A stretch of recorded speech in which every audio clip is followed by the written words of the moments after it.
what's crazy is I've been in business so long, like trends that were in style when I started the business are now starting to come back, and you're like, oh my goodness, I've been around so long. They're actually starting. It's like when you see fashion starting to come back, and you're like, oh, I've been around so long. It's actually starting to, like.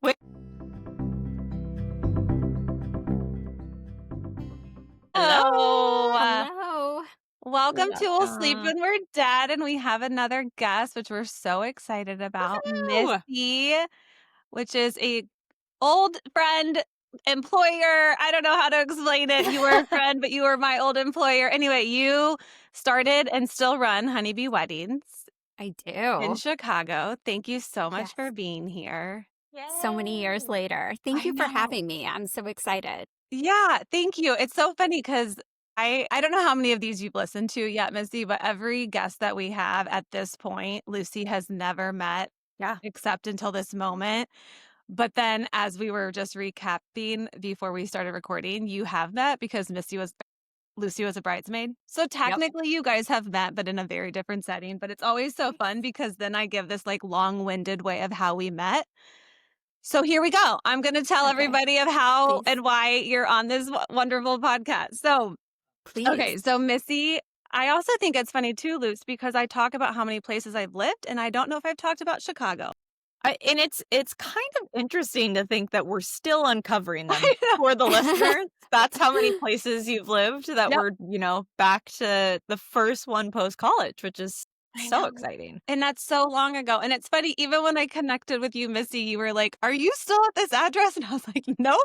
I'm still like 10 addresses ago. Yeah. So anyway, Missy is in Chicago still, which I can't wait to talk about because you've been there for so long. And Lucy actually works there often. Anyway, after college, I go to Chicago really for a teaching job. I was like desperate to find a job. That was like 2009. And that was a rough go. And you were still, remind me, were you still consulting then? Because again, we're going to get into all of that. But were you, okay. So, oh yeah, because that's how Kyle met. So anyway, I was like 9 months of trying to find a job. I was like literally door knocking principals in Chicago of how. And this is when you were nannying your cousin, correct? You were living with your cousin, like straight, just trying to like get a teaching job, which was so funny because everybody would tell me like, oh, you can get any teaching job. You can always be a teacher. And it was rough. Okay. But I had this dream of being a wedding planner. I don't know where this came from. And Kyle was in one of the same rooms with you, is what I remember, overhearing you telling somebody, I have my own wedding planning company. And he just like said something to you, like, my girlfriend is interested. I don't know how the connection happened, but he like spoke up about me, which is so sweet. So anyway, long story short, you took a basic like interview with me. And again, I had no business being in wedding coordinating. I just had like the passion for it. And it's really interesting because I've been trying to get into the job world again. And you like really took a chance on me, which is really like means a lot because not a lot of people are taking chances on me now. But like you basically took me and was like, you can intern for free, but you've got to work and you will be underneath me for what, maybe like a year that I was like your intern. And no, I think less. I think maybe like a wedding season. Yeah. And then you started, taking it but on. like you just like made me feel confident that I could do it because I worked hard and I was like trying to be like the best I could be. And then within, so a year, but like one wedding season, then you like let me become a real wedding coordinator. And I truly tell people, Missy, that it's one of my favorite jobs I've ever done. If I still lived in Chicago, I would probably wanting to still be doing it with you. Like that's how much I would spend like 14 hours with you at a wedding and be like, this gives me so much more joy than like all the math teaching that I did. But then sadly we moved to San Francisco. So I was only able to do it for what, maybe like 2 full or 3 full seasons. I forget. Yeah. So anyway, then fast forward, we've like kept in touch a little bit through like Christmas cards and text messaging. And then when we started this podcast, I had like 10 people in mind that I was like, I want them on because you have created this business. You are such a boss lady, which is what I love calling Lucy, and you're a mom. You have a daughter who's also where I'm so excited to talk about because she's much older than our daughters or our kids. And so we like cannot wait to ask questions about what it's like. So we're so curious. We want all the tea on teenagers. Yeah, so. that is your very long-winded introduction, but I'm so glad you're here. Thank you. Thank you so much. That was, I'm like, wow, now I don't have anything to share. I'll just say goodbye now. Oh my God. No, I want to know off the bat. I'm like so curious about this journey from consulting to owning your own business and kind of how you got there. Okay. So, wow, did I have a career? So let me step back and say I have been supporting myself since the end of my junior year of high school. So when I was graduating college, I needed a job and I took that very seriously and I wanted a job in consulting. Okay. So I did the recruiting process. I got an offer in December from one of the big recruiting firms, and I was set to graduate in 2001. And that was right when so many of your readers or listeners won't know this, but that was when the .com bust happened. So they rescinded the offers. And the best thing that ever happened to me is I was one of the first that they rescinded my offer right away. Wow. Which was a blessing because I knew at the end of January that they had rescinded their offer.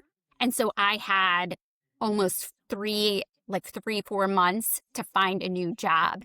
And I was desperate because I had no backup. I had no parents that were going to support me. I had to find a job. And so I found a job at a nonprofit doing event planning. And so I started doing event planning and I did that. And while I was there, I earned an MBA in information technology. Sidebarring, I wrote my first program at 9. I have a left brain, right brain, which helps me with event planning because I'm very good at the logistics. Mm-hmm. And then I finally got into consulting. So I considered consulting the one that got away. And so I finally got into consulting. I worked for an independent firm, which is where I connected with Samantha's husband. And then I worked there for a year and I met my husband. He was the 9th employee. And I knew that if our relationship soured, I would be on the cutting block. It was a male-dominated industry and he was number 9. I was number 21.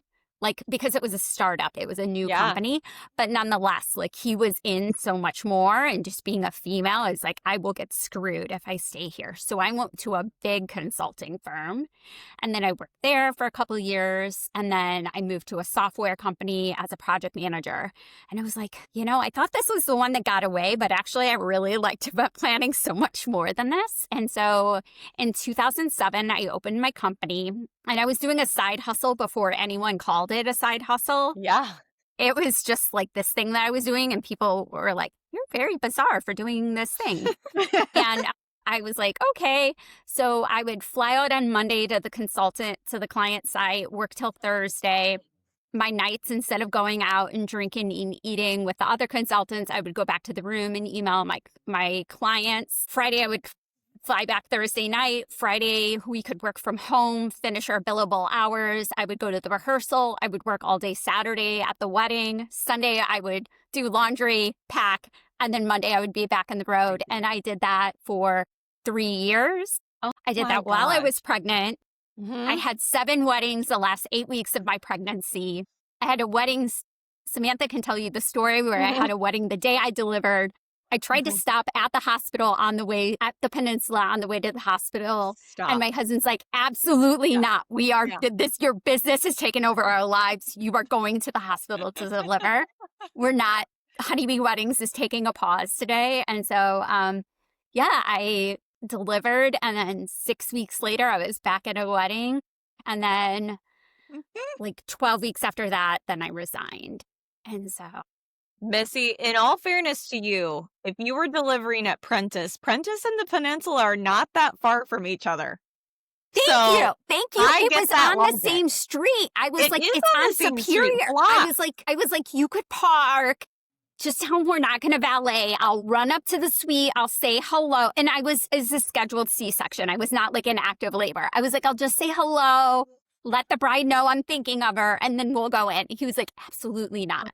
My gosh. And so, anyway. Amazing. I love I love that story. But That's if I incredible. remember correctly, because that was such a big deal for me, because you were basically, I was your intern and you were like, you were fully there at the rehearsal the night before, right? Like you were 100% like not not about to have a baby the next day, like working. I was your intern. And then the next day you were kind of like, hey, I have another girl that's going to help you go. And I was like, oh my God, I have like a full wedding by myself. This is so exciting.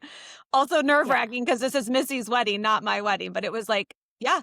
Yeah. You were. Yeah, I sent, oh my gosh. because at the time there were 2 others working and one could work a half day and then the other tag team. So I told the client, I was like, you will have the full support of my company. Like I was like, you're going to have, and I was like, you're going to have these 2 at this time and these 2, and there's overlap. You will never feel anything.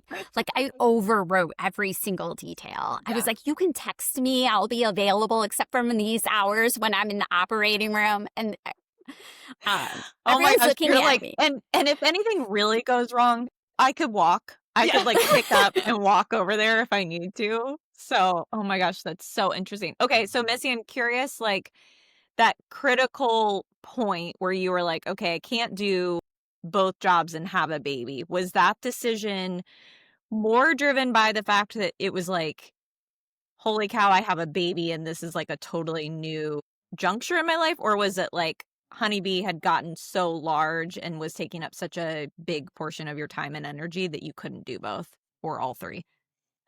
No, it was always, I'm a planner and it was planned. And I considered like literally since I was in high school, I was in high school and I had a part-time job. When I was in college, I had to work through college to support myself to go to college. Once I got my first job, I was getting an MBA while I was working full time. And then literally I went, I think not even 18 months. And then I started a business while having a full-time job consulting. And so once I got pregnant, I was like, had my consulting job. I had Honeybee. I had my business. I was pregnant. We were moving. And I was like, this is not like, once the baby comes, I cannot do, like, I could do all these, but I'm not going to do them well. Yeah. And my husband and I were always like team one and done. Like we knew we were having one and I wanted to be fully present. And so we very strategically decided to try, like I will be transparent. I was 33 when we tried, and I'm like a teen pregnancy warning. We tried once, and because I was consulting, we literally tried once and boom, I was pregnant. And even at the old age of 33, I got pregnant on one try. And so that can happen. And I almost don't say that because I know so many people that have struggles, but like, I'm just also saying you can also have that situation where all of a sudden you're like, I'm pregnant. And I had assumed it would take a couple months. So I had hoped for, a November or December baby because of the wedding season, but boom, October 1st. And there I was with the baby. So. And the hustle is real with you, Missy, and I love it. I love it. And it's like almost this no excuse mindset. Like for anyone that's like, I can't do that because I'm doing all these other things, I would say that you are kind of this shining example that is not true. Like that's really, thank you for sharing how that all came to be. That's incredible.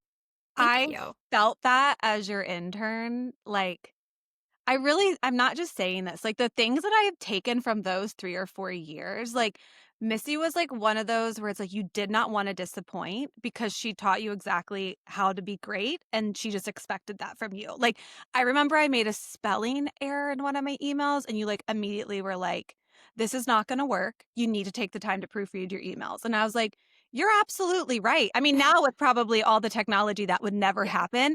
But even like 5 years later as a teacher, I would be like, don't send that, read it.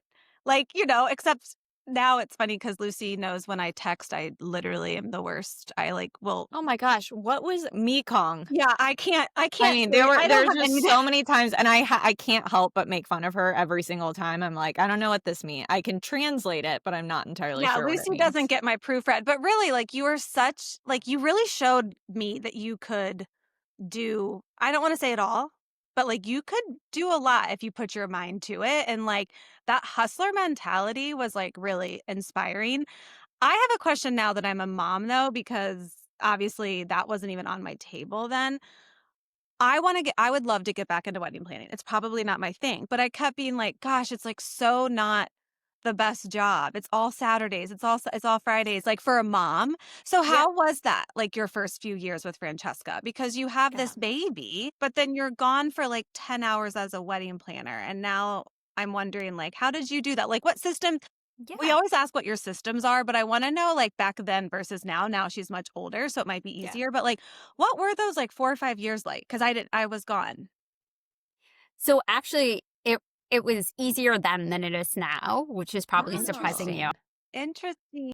So my husband, Denton, is a hands-on dad. Like, I remember we were at a 1-year-old birthday party, and we were talking, and the moms were saying something, and one of the moms said something, and the dad was like, what is that? And then my husband jumped in and explained what it was. And they were like, how do you know that? And he's like, well, I take care of Francesca on Saturdays. Like, I have to know. And he did. He was a hands-on dad, and he has continued to be a hands-on father, like truly. 6 weeks after I handed him a newborn and was like, peace out. I'm at a wedding. Unless the house is on fire, I'm not coming to your rescue. And it worked for us. And let me explain why. So I was there 6 days a week. And this was also how we worked our relationship when I was a consultant. Our Sunday was our family day, and we didn't do any BS on Sunday. And when I say that, like, we didn't go to Target runs, we didn't like go to the grocery store. Like, Sunday was quality time. So it wasn't quantity, it was quality. So Sunday was fun day. Assuming that it was a Saturday wedding.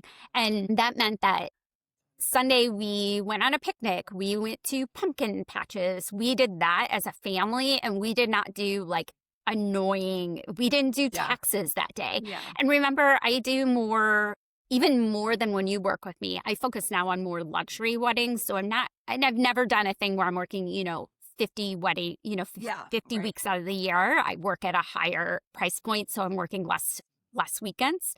But when I work, and then when I'm off, I'm off. And so I can drop my phone and not check my phone on a Sunday for 6 hours, and I am unavailable. And I have no problem telling my clients, like, if you're getting married like the next Saturday, yes, I'm going to be available the Sunday prior. But if my next wedding isn't for like 3 weeks, like, I'm not curing cancer. You don't need to get a hold of me on Sunday. Like, I'm not an oncologist. Like, I don't have a life or death job. Like, it's a very emotional, demanding job, but let's take it down a notch. Like, your wedding is in 15 months. Like, I currently have a client that is fretting about her wedding.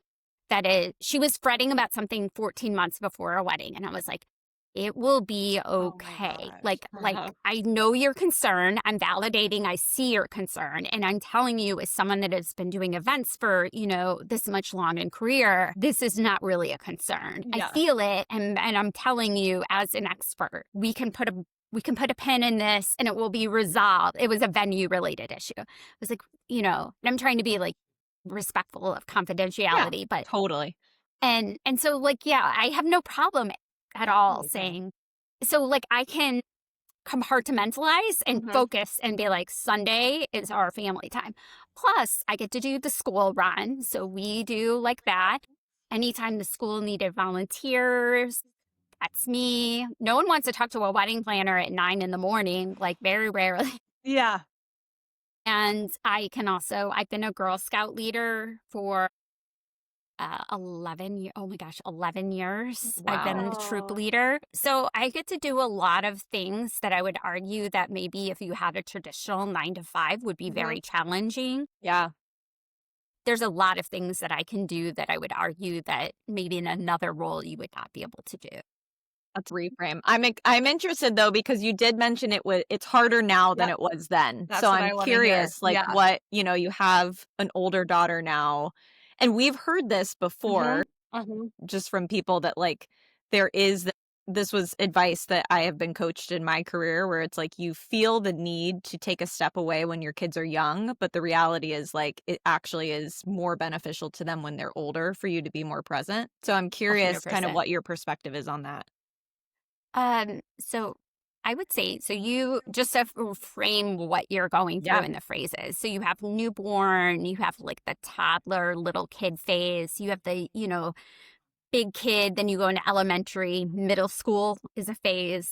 Some kids have a middle school, some children have a challenging middle school. We did not. We have just started the first year of high school.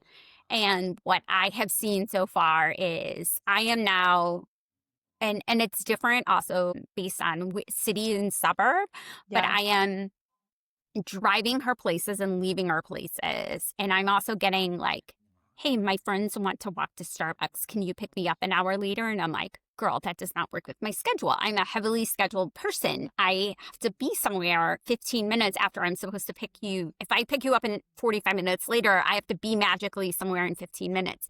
But like accommodating those last minute requests and not like putting a pin in her like dreams is hard. Also, sometimes she doesn't want to hang out. She comes home in a bad mood or not I don't want to put a negative word. She comes home and she wants to go to her room and decompress and have a lot more alone time than she did before. And I have to respect that. So it used to be she'd come home. We would have a snack at the table. She would tell me her day. We would talk about what she wants to do today. I was like, do you want to color? Do you want to do you want whatever? I was always available to her because again, like I would usually go to like clients. I could get them to sneak out of work at 4:00 sometimes for like a site visit or, a vendor meeting. But usually I would work from 4 to 7 is a lot of times. But I wouldn't do it every day. But the days I was with her, I was like, let's do something. And she'd be like, okay, mama. Now it's like, I don't know. I can be like, I'm available. And she's like, I'm good. I don't need you today. And then I'm working and she's like, do you want to hang out? And I'm like, I have to work right now. So it's very much, I'm at her beck and call now. And that is hard. She's like a full person. And sometimes she's like your friend in high school that's like, I don't want to hang out right now. And you're like, oh, okay. Well, I wanted to hang out right now. And you're like, okay. I'm watching, and she's at a new environment. She was in Chicago. Almost all schools are K-8. So she's been in the same school for many years. And now she's in a new environment and she's navigating this new environment. Yeah. Which is ups and downs. She really likes it. But yeah, that's just a thing you're going to experience. And it's a moment. Oh. It feels so far away, Missy. Like yeah. Like, there's just so many moments when people are like, oh, you're going to miss feeling needed. And like hearing you say that. But like, if I have to be needed one more time, I'm going to like combust, like 3 kids still need me at all times, getting every single thing. Like, I dream about the day when I can just be like, oh my gosh, you just want to go to your room. But like, I obviously know that is not easy, but it's so interesting to think that will be here one day. Because right now, when you're in this young stage, I don't know if you felt this way, but I just am like, I cannot see past it. Like, I actually can't see past like maybe age 7. That's my oldest, but my youngest is 3. And so to hear you, I'm like, yeah, I think this makes sense, but I like literally can't imagine it. It will happen, and it will happen, and you won't realize it, and then you'll be like, wait, what? Yeah, it happens. And do you mind sharing a little bit? Because again, so much of this is like what Missy I know from earlier. And I remember when we talked about kids, like you were from when I knew you, and you already said it like one and done. And that's like how our family is going to look. And we're happy with that decision. Do you mind sharing a little bit more about that? Sure. Well, I'll start back. I'll kind of work backwards. So Denton and I met as when we were both in consulting. We were coworkers, and we were coworkers, then friends for, oh gosh, like 9 months before we became something more. And within 2 weeks of starting to have feelings for each other, we had a talk that most people, sometimes I feel like they get married and they don't even have this talk. And I happened to find someone else that had traveled internationally solo. That's something, especially back in 2005, a lot of people hadn't done, and we had both done that. We both had the same value on finances. We both always wanted to live in the city. We both wanted to continue traveling the world like forever. We never wanted to stop that once we had kids and family. We both, Denton wanted to have one and I wanted to have one. We had different reasons for it, but we just like, we both identify as agnostic, which I joke is like, I mean, a lot of people are atheists, but agnostic is pretty much an anomaly. And so it was just very odd that we all had these things. Denton's reasons were different than mine. I grew up in an environment where I think a lot of women became mothers because they did not do it by choice. They became teen mothers, and a lot of people struggled. A lot of those mothers ended up being single mothers, and they had a very different experience. And so I was very sure that I wanted to be 100% sure that I wanted to be a child, I wanted 100% sure that I wanted to be a mother, and that I very much wanted to have that child. And so that was something that I was just really like, I didn't want to. I know some people are like, I'm not sure, but we're going to go for it. And that just wasn't something I was comfortable with. I wanted to be like all in. And so we kind of waited until I like 100%. And then I married someone younger than me. And so we waited because Denton's 4.5 years younger than me. And so that was like a thing. And yeah. I'm so curious, Missy, you have had this incredible, successful career. Your daughter's obviously seen that. Like, how much do you feel like she's taking that in and thinking about, now that she is in high school, like what she might want to do? Like, is she inspired by your entrepreneurial spirit? Like, is that shaping her at all? Curious.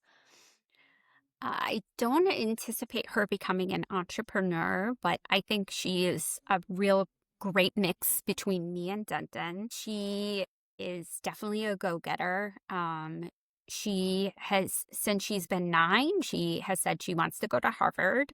She's extremely driven academically. Wow. She goes to the number 5, the high school she goes to is ranked number 5 in the country. A really great it's a hard high school to get into, and she was able to do it.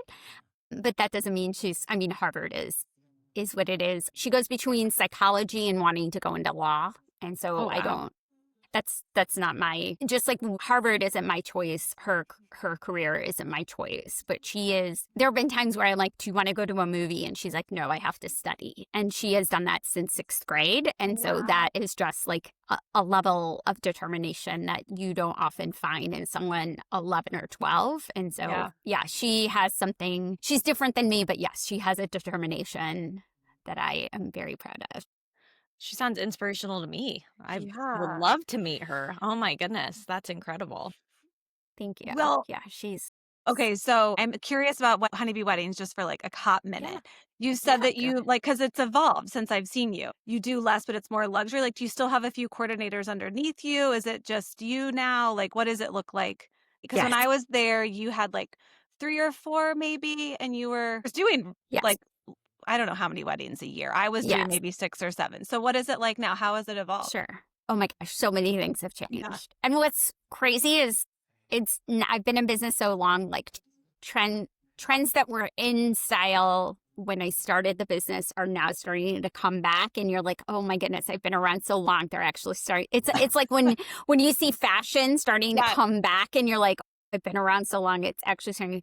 Like, wait, you'll have to at least comment on one after you answer Sam's question. I'm so curious to hear. Yes. Okay. So, for example, and this is just like to give you when you worked for Honeybee Weddings, I would book Sam. You would book with Sam, right? Right. Now I no longer do that, because if you were to leave, it has bitten me. So let's say you resign and then I don't have Sam on my staff anymore. I have gotten like a negative review. My coordinator left, and then they want me. They're like, well, the owner should work with me, but I'm already booked. And I'm like, I booked you at a rate of someone here. The owner rate is different. I can't, and I'm already booked anyway. So now you just book at a blank. Like, I don't assign people until closer. So that's just like one little thing. And I don't put bios on my website of who works for me, because it can be misleading. And so it's much more like, it's hard because I want to do that, but then it has just become,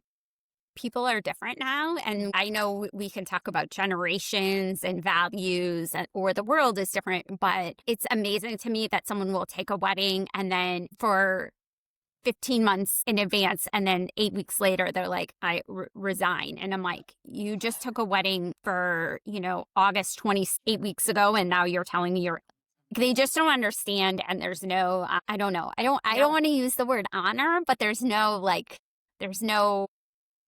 We've talked a little bit about this on this podcast before with like childcare issues, like the commitment value is the commitment. We talked about it about an au pair that I had that had 8 months left on her contract and she just quit, which I can't even wrap my head around it because it's so far from my personality and my values. So I would imagine as a business owner, it's probably very hard to manage that. Yes. Yes. Yeah. And so that is different. Things are wild. What the thing people get upset about. So, for example, I don't know if you remember, I used to bring a steamer to my weddings and let steaming.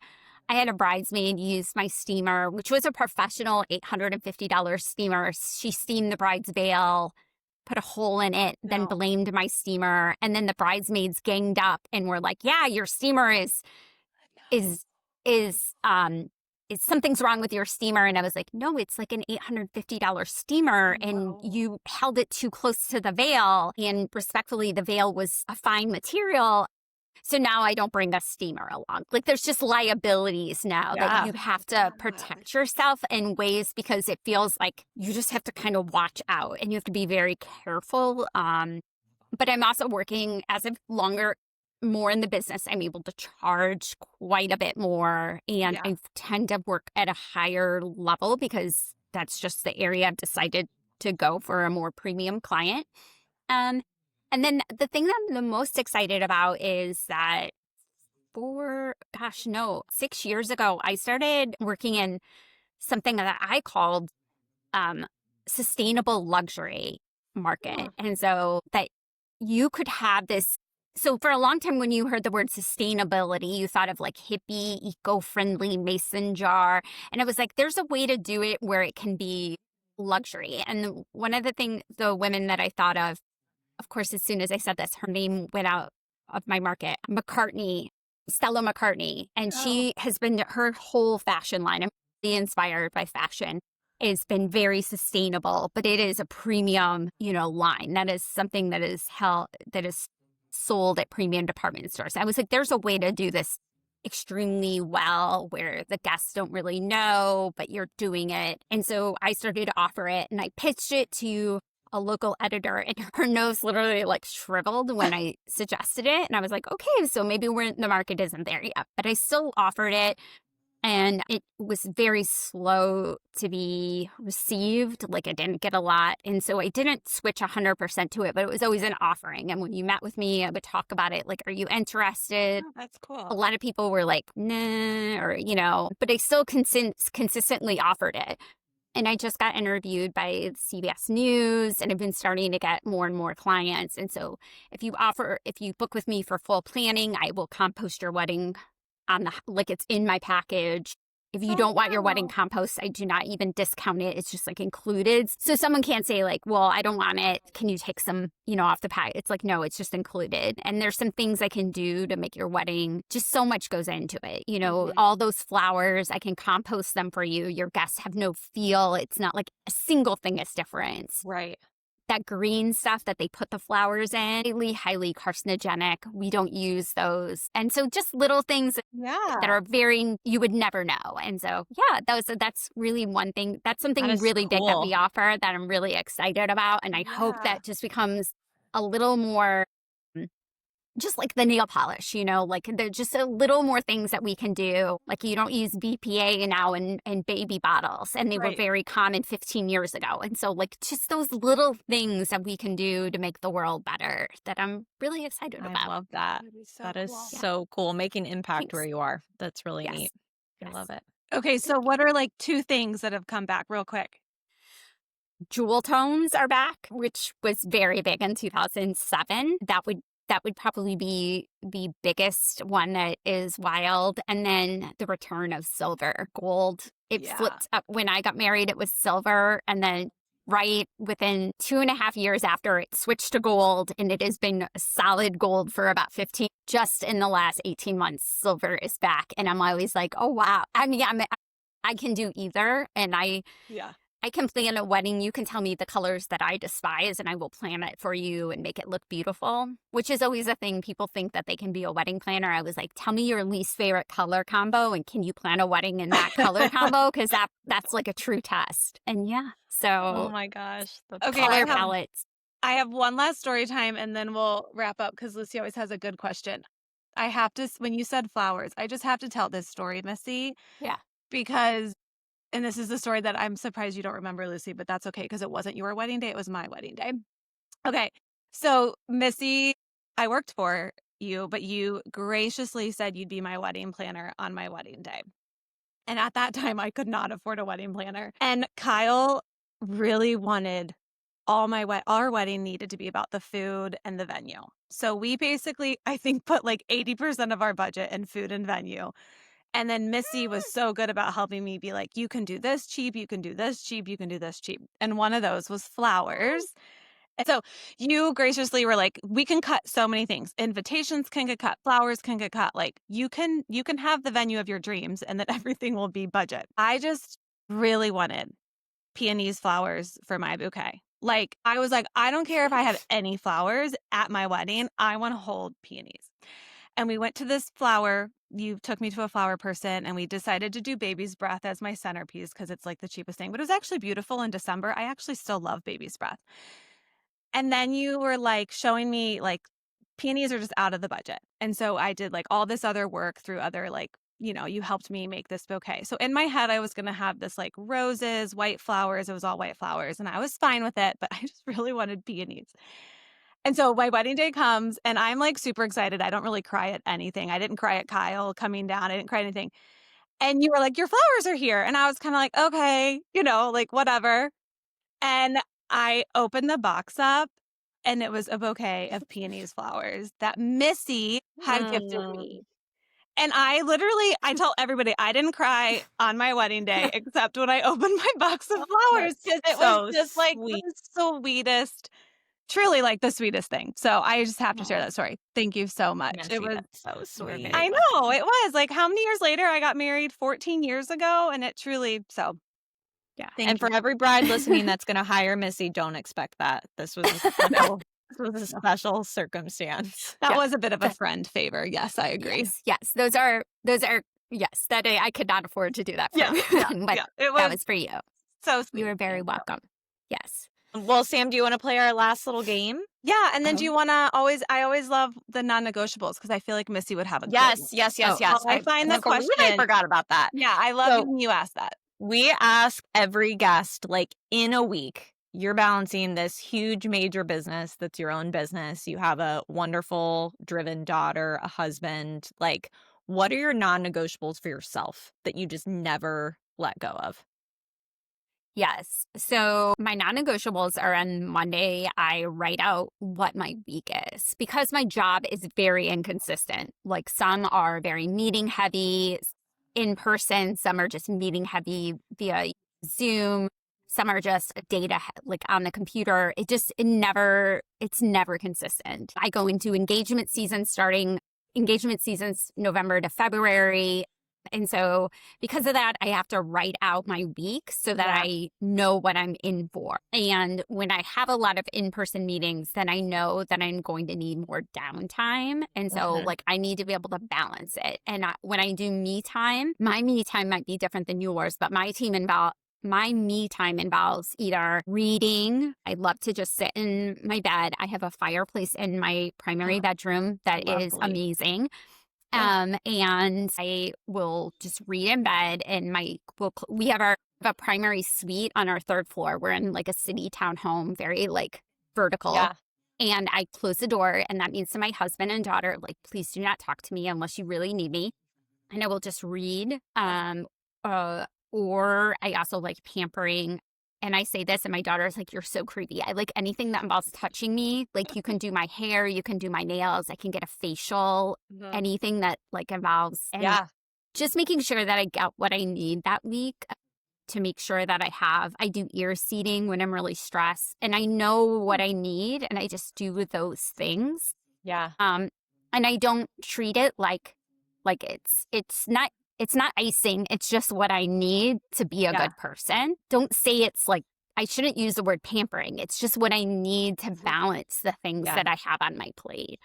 And then my husband and I have systems. Like, I will never do the laundry. I don't take out the garbage. My husband is chief technology officer. He does taxes. And then I do things as well. Like, I'm in charge of the laundry, and I, manage our financial planning and bills. And I don't ever want to have a conversation like, do you want to take out the garbage tonight? Or should I? Like, I don't want our conversation to be about that. We just like divide and conquer and know our role, and then we do them. And that works for me. Like, I'd rather have a conversation about the new exciting restaurants that are opening up and where we should go out to eat than like, do you want to cook tonight or me? Like, we just divide and conquer. And those are some of my non-negotiables that work really well for me. So interesting. I have a lot to learn from you, Missy. Okay.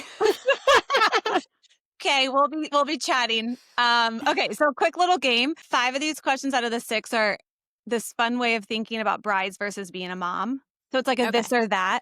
But I always love to ask everybody coffee or tea to start it off because we're such coffee drinkers. So coffee or tea? I know you do both, don't you? I know both, and you're so hard. Because I lived in Italy, I'll say coffee. Okay, and what's your order? Like, what kind of coffee? Do you just do drip, or do you like, when you say coffee, are you meaning like lattes? If I'm in Italy, it's a cappuccino, but sometimes I'll order a flat white, but usually a cappuccino. Okay, okay, so this or that. Would you prefer a 5 a.m. call time for a wedding setup or a 5 a.m. call time for your child having to get up? 5 a.m. Child. Okay. Yes. Would you prefer, and think about babies, because I know you have a 15-year-old, dream client or a sleeping baby through the night? Sleeping baby. Sleeping baby, yeah. Okay, would you rather have to deal with a bridezilla or a momzilla? Like, one of those momzillas from school, or... A mom from school, or you mean a mother of the bridezilla? I was thinking mother of the bride when we wrote this. Oh, I love that too. I mean, there's a lot of momzillas. Okay, let's do mother of the bride because those are fun. Bride. Yeah, moms are tough. Scary. What's more chaotic for you, a crazy wedding morning or a crazy morning getting your kid to school? Which one is what? More chaotic. A wedding morning for sure. Okay. Hands down.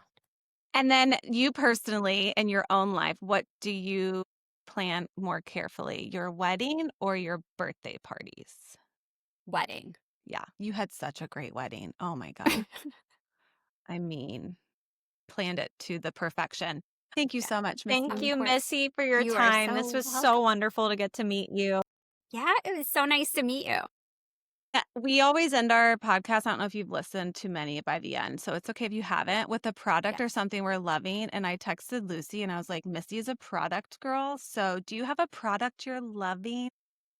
A single product, and beauty or any category. I mean, it's so not new and exciting, but I have to say the bow, and I'm a mispronouncer.